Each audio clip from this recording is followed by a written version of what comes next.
ওরা আমার সন্তান, ওরা ওদেরকে মেরে ফেলবে, এটা তো আমার সহ্য হবে না। আমার মৃত্যু হলে হবে, রাজপথে আমি শহীদ হব, কিন্তু আমি যাবই, কেউ আমাকে থামাতে পারবে না। আজকে ওদের চিৎকার, ওদের অবস্থা, গলা শুকা যাচ্ছে, আর আমি তো বেশি ওয়েট নিতে পারি না, নিষেধ আছে। পরে আমি চিন্তা করলাম না, চকলেট নিলে ওদের সব পানিরও কাজ হবে, জুসেরও কাজ হবে। এরপরে ওখানেও কিন্তু খুব বেশি চকলেট এগুলো ছিল না। পরে যা পেলাম 3-4 বার করে 12-14 প্যাকেট, এরপরে জুস দুইজনে এনে ঘুরে ঘুরে ঘুরে ঘুরে আমি মিরপুর 10 নাম্বার দিতে মানে দিলাম আর কি। এমনকি ওদেরকে ছুঁড়ে আমি খাওয়াই দিয়েছি। তারপর অনেকে আমাকে জিজ্ঞেস করছে, আপনি কেন এসেছেন? আমি বলছি, ওরা আমার সন্তান, ওরা আমার সন্তান, আমি তো ওদেরকে মেরে ফেলবে, এটা তো আমার সহ্য হবে না। ওরা আমাদের সন্তান।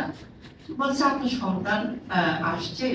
তখন আমার মেয়ে নিয়ে আসছিলাম, ছেলেটা ছিল না, একটু চিকিৎসার দেশের বাইরে ছিল। এরপরে হলো 4 তারিখে, তো আপনার তো ভয়াবহ ঘটনা জানেন, সারা রাত এই ঝুলে কিন্তু ঘুমাই নেই, একটি সেকেন্ডের জন্য ঘুমাই নেই। শুধু একটা আতঙ্ক, সারা বাংলাদেশের মানুষ কেন সারা পৃথিবীর মানুষ কিন্তু একটা আতঙ্কের মধ্যে ছিল। এরপরে আমি কি করেছি, আমি আপনাদের দেখাই। এইটা হচ্ছে আমার কিন্তু হজের ড্রেস। হ্যাঁ, আমি বলছি আমি হজ জয় করেছি, হজ জয় করেছি। আমি আজকে এই ড্রেস পরে তাহাজ্জুদ পরে বসে আছিলাম, বসে থেকে সারাক্ষণ বিছনায় জোহরের নামাজ পড়ছি। তারপর আমার বারবার ফোন করছে, এই তুমি যেও না। অনেক জায়গা থেকে ফোন আসতেছে, অনেকে বলছে, আমি দেখেন আমার মৃত্যু হলে হবে, রাজপথে আমি শহীদ হব, কিন্তু আমি যাবই, কেউ আমাকে থামাতে পারবে না। আজকে কেউ না, সেই থামানো আপনারা আমাকে থামাতে পারবেন না। তারপরে হলো কি 4 তারিখ, তো সরি তার 4 তারিখে তো বিকালবেলা সব, বিশ্বাস করেন আমার কাছে তখন এত খারাপ লাগছে, ওরা এত ক্ষুধার্ত ছিল।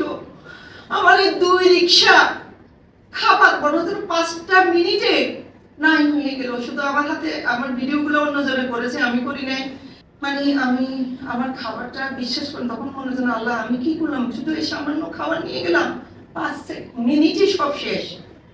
ওরা যে কি পরিমাণ ফাইট করেছে আপনারা সবাই দেখেছেন, দেশবাসী দেখেছে, বিদেশ থেকে দেখেছে, আর যারা সশরীরে দেখছে। এর মধ্যে আবার গুলির আওয়াজ, গুলির আওয়াজ। আমি আমার মেয়ে ছিলাম, ওই আপা মেয়েরা সব গুলির আওয়াজ। সবাই কিন্তু কেউ কিন্তু ভয় পাচ্ছে না, সবাই কিন্তু হাততালি দিচ্ছে। এরপর 15 তারিখ পর্যন্ত ট্রাফিক কিন্তু আমাদের বাচ্চারাই পালন করছে, আপনারা দেখেছেন। আমি এই 15 তারিখ পর্যন্ত রাস্তায় খাবার দিয়েছি প্রত্যেকটা দিন, এমনকি রান্না করে। বলে টাকা কোথা থেকে আসছে, ফার্স্ট আমি আমার উদ্যোগের থেকে শুরু করেছি। এরপরে আমার বোন আমেরিকা থেকে আবার উমরাতে গিয়েছে, উনি আমাকে ফোন করে বলে কি, তুই তো ভালো কাজ করতেছিস, এই আমি তাড়াতাড়ি আমি $100 পাঠাবো। ওমকে বলে কি, ওনার ফ্রেন্ড বলে কি আমি $100 পাঠাবো। আমার আরেক বোন অস্ট্রেলিয়া ছিল, সে বলে কি আমি $100 পাঠাবো। তো এইভাবে আমার ছোটখাটো, আমার নিজেরও আত্মীয় স্বজন কিছু ছোটখাটো অনুদান দিয়েছে। এইভাবে করতে করতে 5 তারিখের অবস্থা, তো 5 তারিখ কিন্তু আমি সেই পর্যন্ত গেলাম। 2টার পর যখন শুনলাম কাঁঠালগাড়ি চলে গেল, এর মধ্যেও কিন্তু আর্মি পুলিশেরা গন্ডগোল শুরু করছে, আমাদেরকে ঢুকতে দিচ্ছে না।